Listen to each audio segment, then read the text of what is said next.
Class dismissed. Chapter 16, Maggie. Just my camera. Being a teacher is exhausting and tiring, an effort of near Herculean proportions.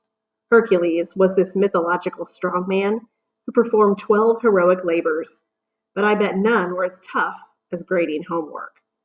I stayed up past midnight last night, and I'll probably have to work all weekend. Thought being a teacher would be a breeze and a half. I was wrong. And there's not something that happens often, if ever. My classmates make so many mistakes, and their handwriting is messy. In math, we were supposed to show our work, but it's nearly impossible to figure out what half of the class is doing and how they get their answers. Emmy got question number 5 right on the math worksheet. 7, but purely by accident, using multiplication and subtraction when you're supposed to divide. Do I give her credit for the question or not? And what about Eli, who used the right formula, but then wrote 3 instead of 5 for the final answer because his handwriting is so messy? He probably couldn't read it correctly. Does he get partial credit? Full credit?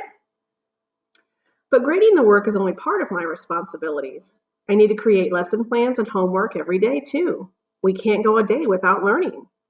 I, Maggie Cranberry, will not waste a day of learning. I admit it. Miss Bryce's job was not as easy as I thought. No wonder she was always in a bad mood. Harvard University better appreciate the work I'm doing. That's all I can say. But I'll muddle through somehow. I simply have to. Everyone's depending on me, whether they know it or not. Mom and Dad will be so proud. I'll probably skip high school and go right to Harvard. And they'll name a building after me. I can see it now. Cheerleaders jumping up and down outside as I walk into the brand new Maggie Cranberry Hall. News cameras flashing and 1,000 people cheering my name. Maggie, Maggie, Maggie. Kyle is there and he's cheering too. I couldn't miss his bright red hair even if I wanted to. He walks up to me and he looks into my eyes and I look back at his. I jerk my eyes open. Did I fall asleep for a moment? No wonder adults drink so much coffee to stay awake in the morning after working late at night, even though the small stuff. Let me read that line again. Even though the stuff smells like motor oil. Kyle is standing at my desk. I shake the lingering images of my dream from my mind. Yes? I ask after clearing my throat. Kyle holds one of my assignment sheets. It's the one on intervertebrates I handed out. Those animals without spines like insects, worms, clams, and snails. You gave me a C, he says, pointing to the page. He jabs at it and he looks angry. I have to grade papers, I explain. If I don't, our parents will think something's wrong. But I got all the questions right. I slide on my glasses, which I had removed to rub my eyes right before I fell asleep, if I fell asleep. I'm not entirely admitting that I fell asleep, only that the possibility exists. Kyle glares at me with his bright green orbs. I look away from him, embarrassed by my dream, and scan his sheet. Right, you did. But your parents might be curious about why you're suddenly getting good grades, I explain. We have to maintain appearances. I spent a lot of time on this homework, Kyle protests. This isn't about you.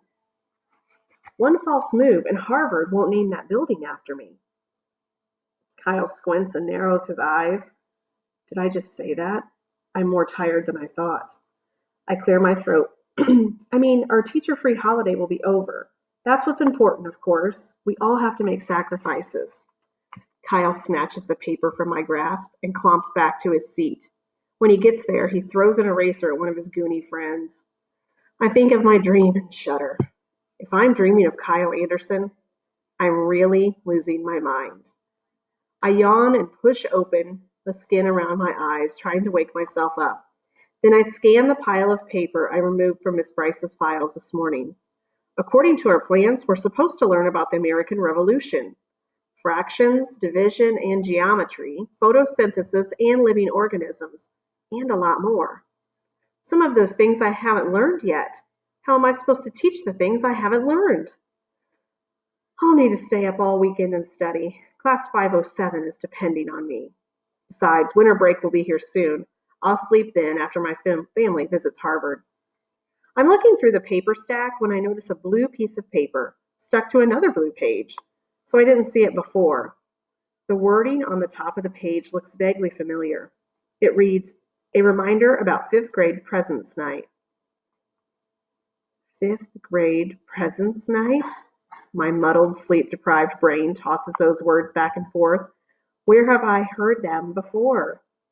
Oh no, I remember now. I brought home a flyer from school the other week for my parents. I didn't think much about it. That was the same day we got my big book on the history of Harvard. The wad of worry fills my throat, and a horrid, twisted feeling settles in my stomach. How could I forget about this? This is an enormous, mountainous, mega, gigantic, elephantine times infinity huge. In other words, this is big. The more I read, the tighter my stomach twists. The fifth grade presents the American Revolution. The after-school activity night is next Friday. The paper, a personal note from Principal Klein, reminds each and every teacher that his or her class is responsible for a specific activity during the event. Miss Greeley's class is in charge of selling concessions, American-themed. Mr. Foley's class will sing authentic American Revolution song with drums. Mrs. Crawford's class will take care of the decorations and clean up after, and Miss Bryce's class will perform an original play. When I read the last line, my lips tremble.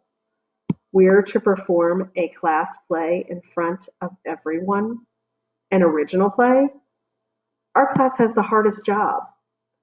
My hands shake so much that I can barely thumb through the papers. Miss Bryce must have a script she wrote somewhere.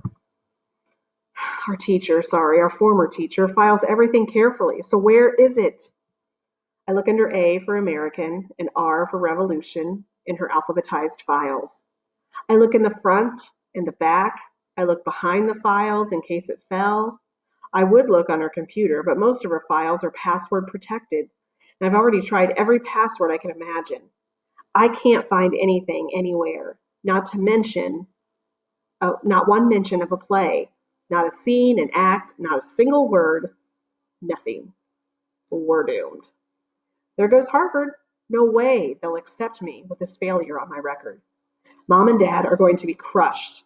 I'll be the first cranberry in 100 years not to be admitted. I'll be lucky to make it to middle school. In the back of the room, Brian throws an eraser at Seth. Maybe I should join them. If my future is doomed, I might as well start life as a juvenile delinquent. We're ready to pick pencils for detention, says Paige, approaching my desk. I groan and look up. Other kids are gathered round too. What's wrong? You look kind of sick. Do you want me to help you? Her eyebrows raise, eager to help, but I shake my head. Are you sure? I can create a worksheet or two, you know. No, I insist, my voice raspy and crackling. My mouth is so dry I can barely speak. I grab the pencils from my desk and hold out my hands for the class. My classmates gather around to choose. One hand reaches in after another. In a moment, all the pencils are gone, and everyone looks to see who will go to the principal's office. It's Adam. He's grabbed the short pencil again. He moans. But we're all in a much, much bigger trouble than that.